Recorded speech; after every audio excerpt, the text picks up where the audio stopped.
Bonjour à toutes et à tous. Pour vraiment progresser en français et atteindre ce fameux niveau B2, tout est dans la nuance. Savoir exprimer des sentiments un peu complexes comme le doute par exemple, c'est ça qui rend une conversation vivante, authentique. C'est bien plus que de juste dire « je ne suis pas sûr ». Alors, la grande question c'est comment on fait pour exprimer le doute en français comme si c'était notre langue maternelle? Comment on dépasse les phrases toutes faites pour montrer différents degrés de scepticisme? Eh bien, c'est justement ce qu'on va décortiquer ensemble. Allez, c'est parti. Voici notre guide. Une liste de 6 expressions bien pratiques. Voyez ça comme une véritable boîte à outils pour nuancer ce qu'on dit. C'est vraiment la clé pour sonner plus naturel et être plus précis dans ses échanges. On va commencer tranquillement avec le doute léger. Vous savez, celui qu'on utilise tous les jours, dans des conversations normales, quand on veut juste marquer une petite hésitation sans avoir l'air de confronter l'autre. Et pour ça, la première expression « j'ai comme un doute », elle est juste parfaite. C'est une façon très douce de dire qu'on a une petite suspicion, que quelque chose nous semble pas tout à fait net.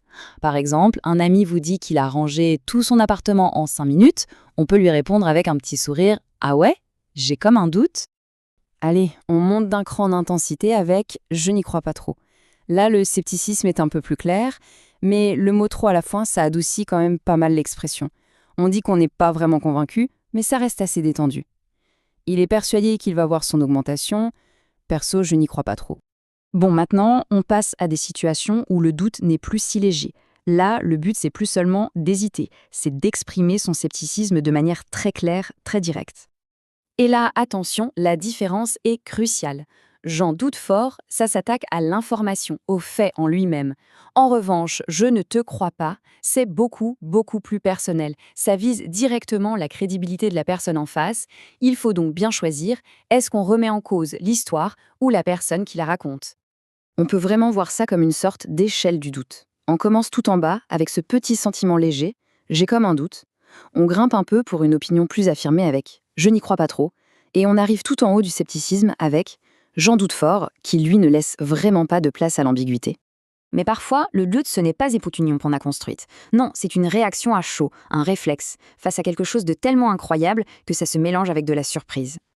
L'expression idéale pour ce genre de moment, c'est « ça m'étonnerait ». C'est une exclamation, c'est spontané, un peu familier, pour réagir à une situation très improbable. Imaginez que quelqu'un dise « c'est bon, demain, j'arrête le café ». On peut lui répondre du tac au tac « toi, ah, ça m'étonnerait ». Et si on a besoin d'une réaction un peu plus neutre, ou disons dans un contexte un peu plus formel, c'est surprenant et parfait. Ça exprime l'étonnement, la surprise face à une nouvelle, sans forcément la juger ou la mettre en doute de front. C'est une façon de marquer le coup tout en restant mesuré. Donc, ce qu'il faut retenir de tout ça, c'est que ces 6 expressions, elles constituent une nouvelle palette pour enrichir les conversations. En les utilisant, on ne fait pas que communiquer une info.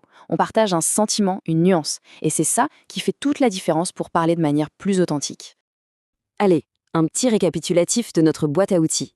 Pour une hésitation légère, on a « j'ai comme un doute » ou « je n'y crois pas trop ». Pour un scepticisme plus direct, on a le choix. On vise l'info avec « j'en doute fort » ou la personne avec « je ne te crois pas ». Et face à l'incroyable, on a la réaction spontanée « ça m'étonnerait » ou la version plus neutre « c'est surprenant ». Et on termine cette analyse sur une invitation. Laquelle de ces phrases pourrait bien se glisser dans une prochaine conversation en français? Parce qu'au fond, c'est en osant utiliser ces nouvelles structures qu'on progresse et qu'on transforme vraiment sa façon de parler. Maintenant, c'est à chacun de jouer.